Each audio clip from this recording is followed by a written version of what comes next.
Σύμφωνα με δημοσίευμα της ελληνικής ειδησιογραφικής ιστοσελίδας Πρώτο Θέμα, η τουρκική φιλοκυβερνητική εφημερίδα Yeni Şafak, με σημερινό της άρθρο, εξακολουθεί να καλλιεργεί κλίμα στοχοποίησης των ελληνικών νησιών, παρουσιάζοντας ακραίες, απίστευτες και ανόητες θεωρίες διαφόρων, όπως ο πρώην Γενικός Γραμματέας του Υπουργείου Αμήνης, Umit Yalim, ο οποίος ζητάει να αποχωρήσουν οι Έλληνες πολίτες από 9 ελληνικά νησιά και αυτά να παραδοθούν στην Τουρκία.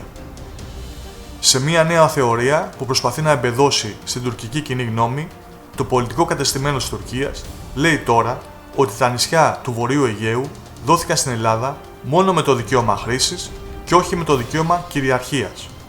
Μάλιστα επισημαίνει ότι δεν έχουν ούτε χωρικά ύδατα, ούτε υφαλοκρηπίδα, ούτε απολύτως οικονομική ζώνη και επίσης τα χωρικά ύδατα που θα πραγματοποιηθεί η ναυτική άσκηση που προανήγγειλε το ελληνικό πολεμικό ναυτικό ανήκουν και αυτά στην Τουρκία. Συγκεκριμένα είπε: το νομικό καθεστώς των νησιών που βρίσκονται στο βόρειο τμήμα του Αιγαίου Πεγλάους καθορίστηκε με την απόφαση του 1914 των 6 μεγάλων κρατών και τη συνθήκη της Λοζάνης του 1923. Σύμφωνα με αυτά, στην Ελλάδα δόθηκε μόνο το δικαίωμα χρήσης των νησιών του Βορείου Αιγαίου και όχι το δικαίωμα κυριαρχίας.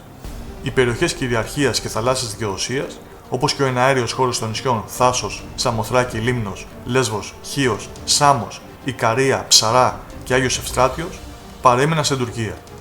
Επίσης, με το άρθρο 13 της Συνθήκης Λοζάνης, αποφασίστηκε ότι η Ελλάδα δεν θα χρησιμοποιήσει τα νησιά για στρατιωτικούς σκοπούς. Η Ελλάδα άρχισε να οπλίζει τα νησιά στο Ανατολικό Αιγαίο στις αρχές της δεκαετίας του 1960. Η Τουρκία πρώτη φορά διαμαρτυρήθηκε για τη στρατικοποίηση των νησιών στις 29 Ιουνίου 1964.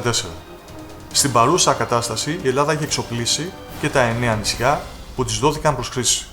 Στη Χίο έχει τοποθετηθεί μια ελληνική μηχανοκίνητη ταξιαρχία. Τα χωρικά ύδατα της Χίου, στα οποία η Ελλάδα κάνει στρατιωτικές ασκήσεις, ανήκουν στην Τουρκία.